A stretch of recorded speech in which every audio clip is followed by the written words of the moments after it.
Ili kukataa talaka kutoka kwa mume wake, mwanamke huyo alizishindilia karatasi za talaka moja kwa moja kinywani mwake. Lakini mume wake alisema alikuwa na nakala nyingi na angeweza kula nyingi apendavyo.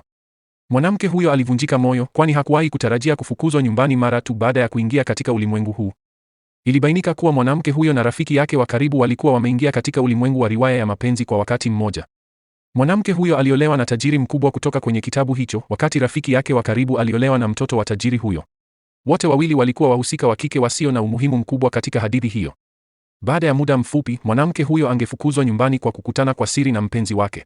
Rafiki yake wa karibu pia angefungwa jela na mume wake kwa kuiba dola milioni 5 kutoka kwenye kampuni. Wakiona kuwa walikuwa karibu kukabiliwa na misho ya kusikitisha, wawili hao waliamua kufurahia kikamilifu maisha ya kifahari kabla ya kila kitu kuharibika. Hivyo walichukua kadi za benki ambazo waume zao walikuwa wamewapa na kwenda kufanya manunuzi ya kufuru. Walipoona orodha ndefu ya risiti, walipata furaha ya kuwa matajiri kwa mara ya kwanza. Usiku huo walienda kwenye klabu maarufu zaidi jijini, lakini walionekana bila kutarajia na msaidizi wa yule tajiri. Muda mfupi baadaye, yule tajiri alifika klabuni hapo akiwa na mwanawe. Wakiona fujo iliyokuwepo, mara moja waliwachukua wanawake hao wawili na kuwarudisha nyumbani. Bibi wa tajiri huyo alikasirika sana na akakubali waachane papo hapo. Mwanamke huyo hakutaka maisha yake ya kitajiri yaishe haraka hivyo, kwa hiyo akala mkataba wa talaka. Akiona jinsi alivyokuwa amekata tamaa, tajiri huyo aliamua kumpa kipindi cha majaribio cha mwezi mmoja.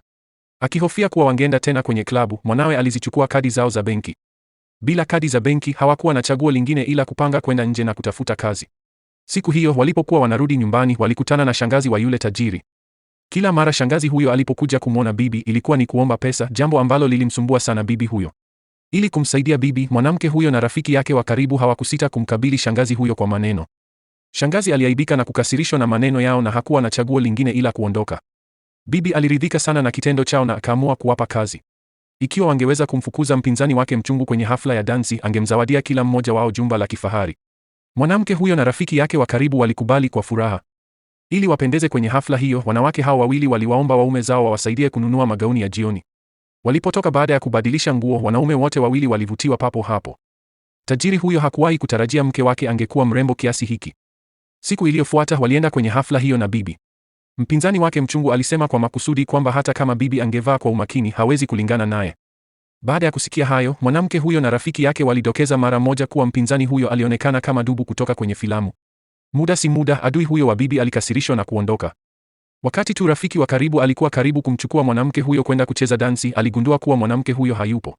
Ilibainika kuwa mwanamke huyo alikuwa tayari ana njaa kali na alikuwa ameenda sehemu ya vitu vitamu. Alipokuwa karibu kula kipande cha keki, msichana mmoja tajiri alimfanyia dhihaka, akimuuliza kama hajawahi kula chakula kizuri hapo awali. Mwanamke huyo alimjibu papo hapo, lakini msichana huyo tajiri aliwaita walinzi ili atupwe nje.